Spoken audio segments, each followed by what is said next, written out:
MS Dia Preview, informação até você. O entrevistado desse programa é o deputado federal Dagoberto Nogueira, pré-candidato a mais um mandato em Brasília. Ele tem experiência, já foi deputado estadual, já foi secretário de Estado, já foi candidato a senador, quase que foi eleito, e que hoje é um dos mentores da mudança, da transformação da política em Mato Grosso do Sul. Por quê? Foi justamente ele e mais alguns que convenceram o juiz Odilon de Oliveira a ser um pré-candidato ao governo. Talvez, se ele fosse realmente ficha suja, como muita gente fala, ele não conseguiria essa façanha. Quer saber um pouquinho mais dessa conversa? Fica no vídeo.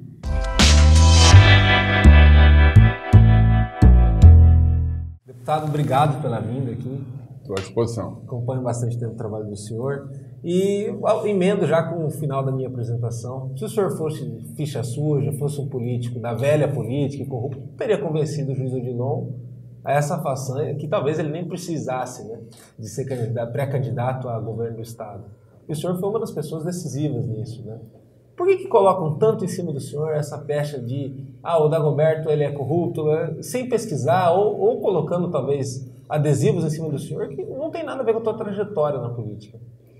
Olha, primeiro porque quando eu disputei a minha candidatura ao Senado, eu tinha feito um mandato de deputado federal muito forte.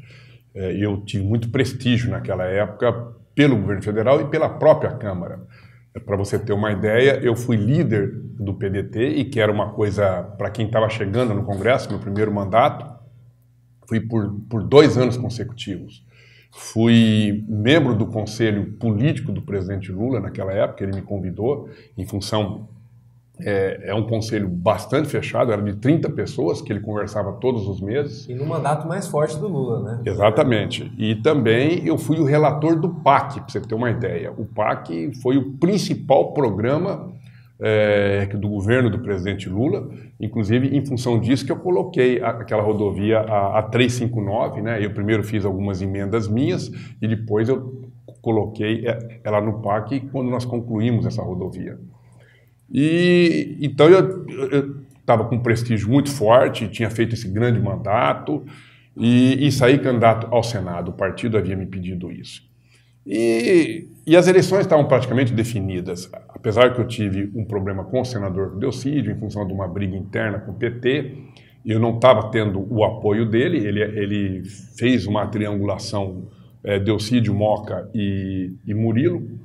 E eu estava isolado, mas mesmo assim eles não conseguiam abaixar os meus índices de pesquisa. O senhor já largava com quase 40%. Eu cheguei a ter até 48% de pesquisa, ou seja, eu cheguei no limite que mais 2% eu já ficaria imbatível. E aí, depois, como eu criticava muito o governo do André, e chamava de que havia corrupções, e citava aonde era as corrupções e fazia uma oposição muito forte a ele, e aí ele tinha que arrumar alguma coisa contra mim. E aí teve um processo que ocorreu, uma denúncia de um roubo no DPVAT, de um funcionário de uma empresa, que essa empresa não trabalhou comigo no Detran, esse funcionário não trabalhou comigo. O fato ocorreu 3 anos depois que eu saí do Detran, já tinha passado por 2 presidentes, e ele então fez um desvio no código de barra, ele desviou um dinheiro para a conta dele, e a Polícia Federal só pegou por causa do sistema que eu implantei aqui no Detran. E aí esse moço foi preso, confessou o crime, devolveu grande parte do dinheiro, a outra parte a empresa devolveu, e o crime ficou ali. 13 anos depois, nesse período eleitoral, como eles não conseguiam achar nada que pudesse me abater, eles me incluíram nessa ação, como se eu tivesse feito junto com esse menino. E aí, logicamente, o Ministério Público que me incluiu lá na ação, primeiro, que se fosse verdade, todas as penas já estavam prescritas. E outra, naquela época, o menino foi preso, foi identificado, quer dizer, foi esclarecido o crime. E aí foi para a Polícia Federal investigar, e a polícia devolveu, logicamente, que não tinha nada a ver comigo o crime. E pediu o arquivamento em relação a mim. E o próprio Ministério Público, depois, quando mudou o promotor, que esse promotor queria ir para Santos, como foi, ele entrou com a ação, uma semana depois ele foi transferido, E, no entanto, o Ministério Público pediu o arquivamento em relação a mim, mas isso só ocorreu depois das eleições. Eu tinha virado ficha suja, porque todos os dias no programa do MDB, naquela época, saía ficava andando a denúncia, sabe, porque eu sou procurador do Estado, então vinha com peculato, formação de quadrilha, aquelas coisas, e acho que isso foi o que me tirou as eleições, porque eles tinham uma preocupação muito grande, porque eu tinha me elegido deputado estadual, eu tinha me elegido bem deputado federal, com 100 mil votos naquela época. Correu bem naquela campanha para prefeito. Exatamente.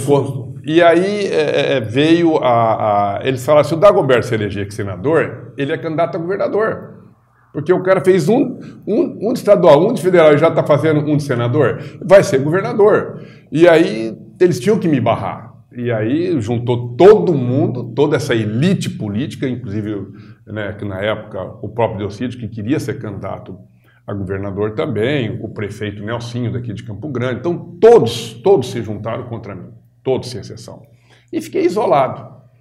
E assim mesmo perdi por 1% aqui dos votos com tudo isso que eles fizeram. Interessante é que naquela campanha de 2010, que foi o ápice do teu momento político, né? Ali podemos dizer assim, já se pensava em 2014 e não miravam o Reinaldo, que acabou depois ganhando em 2014. Foi uma surpresa. Eles miraram tanto em mim, que acharam que eu que seria o novo, esqueceram do Reinaldo que saiu e depois virou governador. Ou seja, toda essa armação que eles fizeram contra mim, o grande beneficiado foi o Reinaldo, porque o Reinaldo saiu candidato a prefeito logo em seguida. Eu não pude sair candidato a prefeito quando o Reinaldo saiu, porque eu também ainda não tinha resolvido esse problema desse processo. E se eu saísse, ia voltar toda aquela discussão de novo, se eu sou ficha suja ou não, e até eu provar que não era, passaria as eleições novamente. E aí eu não saí, o Reinaldo saiu e se destacou na campanha aqui de prefeito e depois virou governador. Se preocuparam comigo e esqueceram do Reinaldo, e o Reinaldo é que acabou com essa cúpula aí e interrompeu esse processo de André, Nelsinho, de Delcídio, e acabou com isso ele virando governador. Agora, chegou em 2014, o senhor vai, renasce e volta. Muita gente tinha decretado o teu fim, você vai e concorre, sem a estrutura que muitos concorreram, e consegue se eleger bem, e vem para mais um mandato que o senhor acaba tendo muito destaque. O senhor chegou a ter dúvida naquela eleição de 2014, da volta? Ora, ou dá para conferir? Era uma eleição difícil. Primeiro que eu já tinha me livrado do processo. Então, o Supremo Tribunal Federal tinha mandado já arquivar e logicamente, já não tinha mais nada. Eu só precisava de uma sentença, porque eu queria de um atestado daquilo também. Eu não queria um pedido de arquivamento, porque não acharam nada em relação a mim. Eu queria que desse uma sentença em relação a isso. E eu exigi isso e depois eu só tive ela agora já no mandato. Então, isso também já diminuiu um pouco isso e os prefeitos lembraram desse trabalho que eu fiz.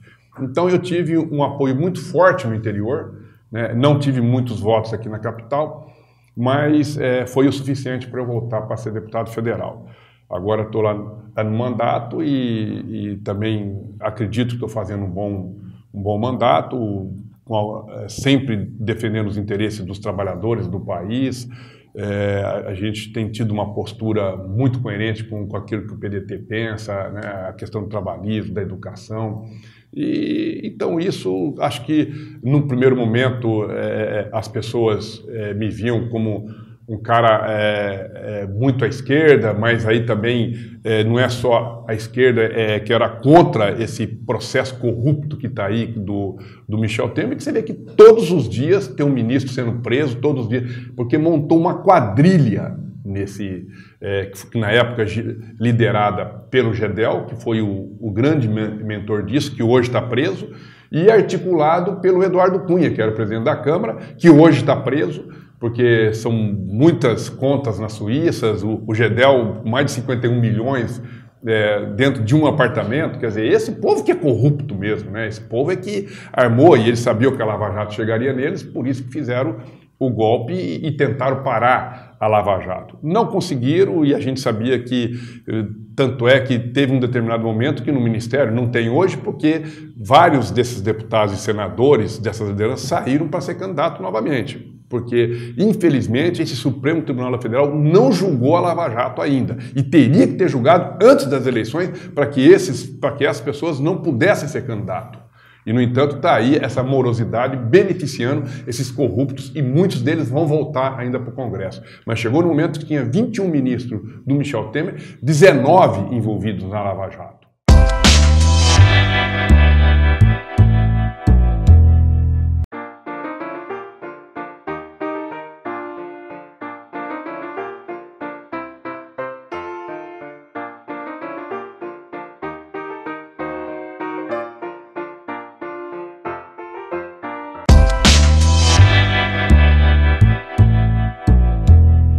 Agora, não foi muito fácil, né? Nunca era, ser do PDT nesses últimos anos no Congresso. O senhor tomou uma pressão sobrecomum, principalmente às vésperas do impeachment e pós-impeachment também. Acho que escolheram o senhor para Cristo naquela situação toda. E o PDT foi muito enfático, né? Quem fosse contra a bandeira do partido e contra a ideologia do trabalho e da defesa das pessoas sairia do partido naquela ocasião. Exatamente. Mas eu, independentemente disso, eu estava convicto que eu estava fazendo aquilo que era certo. Eu, inclusive, dentro do PDT, eu votei favoravelmente contra o golpe. Por quê? Porque eu sabia o que tinha por detrás do golpe. As pessoas não sabiam. E aqui teve um candidato a vereador que até maliciosamente, não sei se ele sabia ou não, se era ingênuo, mas tentou se promover em cima disso e acabou até se elegendo, esse Vinícius acabou se elegendo vereador em função disso. Ele vai ter que criar outros fatos, porque está sendo um péssimo vereador. Então, e fez até o meu enterro aqui. Mas eu sabia que as pessoas que estavam fazendo o meu enterro que iam arrepender disso. Então eu tomei a minha posição, fui contra o golpe, principalmente porque o PDT é a favor do processo democrático. Nós entendemos que só pode mudar os candidatos através do voto, e toda vez que fez isso, errou. Errou na época da ditadura, quando teve o golpe militar, ficamos mais de 20 anos. Dá 2, 3 passos para trás, né? Aí depois, aqui em Campo Grande, o Bernal estava indo muito mal como prefeito, aí deram o golpe nele, botaram o Gilmar, que foi pior. Uhum. E a mesma coisa, a Dilma também não estava indo bem, errando na política econômica, fazendo vários erros, arrogante, mas quando deram o golpe, entrou uma quadrilha de ladrão muito pior. Tanto é que o que você pega do PT discute se o apartamento é do Lula ou não. O do Gedel é 51 milhões dentro de um apartamento. Do Eduardo Cunha é mais de 100 e poucos milhões de reais. O do Cabral é de 2 bilhões de reais. Então esse povo aprontou mesmo, e eles tinham muito medo dessa Lava Jato. E o próprio Michel Temer, com mala de dinheiro correndo para tudo quanto é lado. Então, a gente sabia o que estava por detrás aqui do golpe. Além de interromper o processo democrático, era esse bando, essa quadrilha de ladrões querendo barrar a Lava Jato. E aí eu tinha que ser contra. Aí não importa se vai fazer inteiro, se vai fazer... Eu tenho as minhas convicções e defendo aquilo que eu acredito, independentemente do resultado eleitoral. Eu fiz a lei seca contra todo mundo aqui, que era para, quando eu fui secretário aqui de segurança, que era para diminuir os índices de violência. Quando eu mostrei que estava morrendo 27 jovens por mês e tinha caído para 2, 3, todo mundo ficou favorável à minha lei seca, e que depois virou modelo nacional.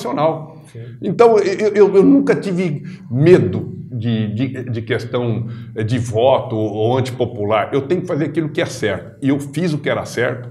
Estou convicto de que eu acertei, e hoje você percebe de que as pessoas se arrependeram, né, de ter feito aquela movimentação toda e depois ficaram frustradas que botaram um bando de ladrão e que acabou com o país. Hoje o país não tem credibilidade.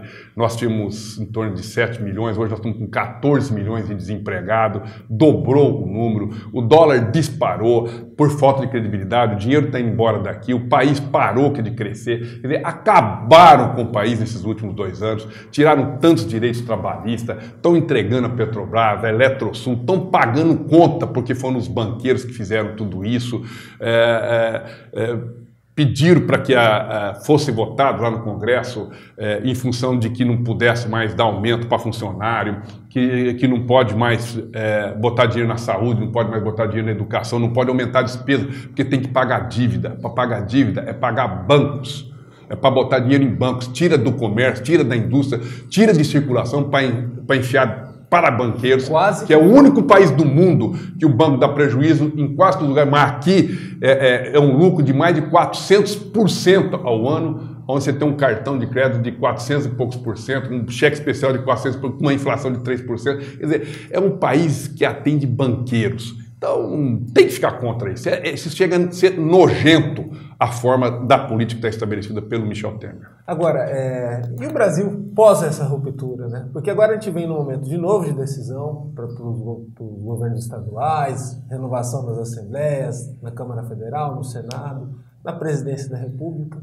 O eleitor está cansado, ele está saturado, ele está assustado. Muitos que embarcaram nessa onda da época de manifestação, às vezes sem saber o que estava fazendo, também estão agora talvez envergonhados e caminham talvez para uma abstenção grande, ou aquele voto de revolta, tal, que é o que tem que se tomar cuidado. Olha, eu não acredito muito nisso. Eu acho que esse voto de revolta aí, em termos de Bolsonaro, isso tudo vai acabar. Porque quando chega próximo das eleições, as pessoas não podem mais errar. Sabe que tem que ter compromisso com o país. Tá em jogo, né?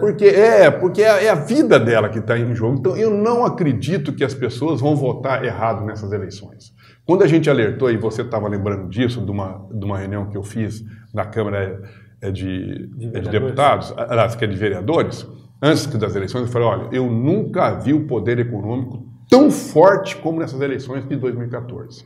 Eu nunca vi. E, logicamente, que tiveram que pagar a conta disso. E aí estourou todos esses escândalos de 2014 para cá. Porque eu nunca tinha visto tanta influência do poder econômico como foi. E aí nós temos lá no Congresso Nacional, dos 513, nós temos apenas 100 e poucos deputados que se elegeram como eu. E tem 400 que estão pagando conta. Porque foram os envolvidos nesses escândalos todos e financiado por esses escândalos todos. Então, logicamente que isso ia dar no que deu aí, esse retrocesso que deu para o país como um todo. Então, eu acho que o povo já sofreu demais. Eu acho que agora nós vamos eleger, eu não sei se é Ciro, não sei se é Alckmin, acho que é os dois que vão para o segundo turno, mas qualquer um dos dois eu tenho certeza absoluta que vai ter legitimidade, vai ter credibilidade para levar o país voltar a crescer e cair esses índices de desemprego. Eu sou uma pessoa extremamente otimista. Eu acho que o Brasil tem jeito, nós temos tudo para ser uma grande nação, só depende de nós. Eu tenho a impressão que a partir do ano que vem nós vamos ter um estado do Mato Grosso do Sul menos corrupto e vamos ter um país com mais credibilidade. Agora, eu sei que o senhor liga muito para o desenvolvimento no interior do país, no interior do Mato Grosso do Sul, onde aquele senhor que não tinha perspectiva, ele poder comprar um sofá, ele poder ter dignidade, o filho dele, o descendente poder estudar, poder ter uma vida melhor. As pequenas vitórias que para muita gente não faz diferença, mas muda radicalmente a cara de uma cidade pequena, de uma periferia, tudo. E se a gente não distribuir riqueza, as coisas tendem só a piorar e entrar no caos. No Mato Grosso do Sul, vou fazer uma pergunta fácil para o senhor. O juiz Odilon, ele é pré-candidato ao governo do estado mesmo? Muita gente fala que não. E que tipo de mudança pode ser feita a partir do governo do PDT, caso isso venha a acontecer? Olha, primeiro, eu não tenho dúvida de que ele vai ser, e vai ser governador. E acho que vai ser um grande governador, porque ele tem sensibilidade para isso. Foi um homem que passou fome, que veio de uma origem muito humilde, é um homem que sabe o que é entrar num posto de saúde e não ter o remédio, não ter o médico, sabe da importância de ter uma escola pública. Então é um homem que eu tenho certeza absoluta que com a sensibilidade vai ser um grande governador. Não é que essa elite aí que nunca precisou disso, nunca passou necessidade e aí não sabe como que as pessoas sentem lá na ponta. E o Estado tem o dever de atender aquelas pessoas que mais precisam. Isso é dever do Estado. O Estado foi criado para isso, para tirar de todo mundo e distribuir para quem não tem, para poder manter essa harmonia entre as pessoas. Quando não acontece isso, aumenta a violência como está hoje, aumenta esses índices de desemprego como está hoje, porque não tem, o Estado não está cumprindo a sua função social. Né? E se não cumprir isso, nós não criamos expectativa de vida, né? E aí é o caos como está instalado hoje. Eu acho que a partir do ano que vem nós vamos ter um Estado sem corrupção, vai sobrar dinheiro para a saúde, vai sobrar dinheiro para a educação. O Flávio Dino é um juiz federal, governador do Maranhão, é o governador mais bem avaliado do país. E o que o Flávio Dino fez? Nenhuma mágica. Ele só estancou a corrupção. Ele estancou a corrupção, sobrou dinheiro para tudo. Faz tudo naquele estado, um estado que está desenvolvendo completamente. Ele só de ótimo, ele tem 70%. O nosso aqui não chega a ter 3%. Então, é um negócio assim, completamente diferente. Então, a gente tem que ter essa preocupação, né? E a hora da gente poder tá fazendo a nossa parte é agora na hora de votar, porque depois não adianta reclamar. Ou nós vamos fazer essa grande mudança que o Estado precisa, que o país precisa, ou então nós vamos ficar assistindo essa vergonha que está hoje e nos envergonhando de ser sul-mato-grossense, inclusive de brasileiro. Perfeito. Obrigado pela visita, obrigado pela entrevista, parabéns, boa sorte aí nesse ano. Eu que agradeço.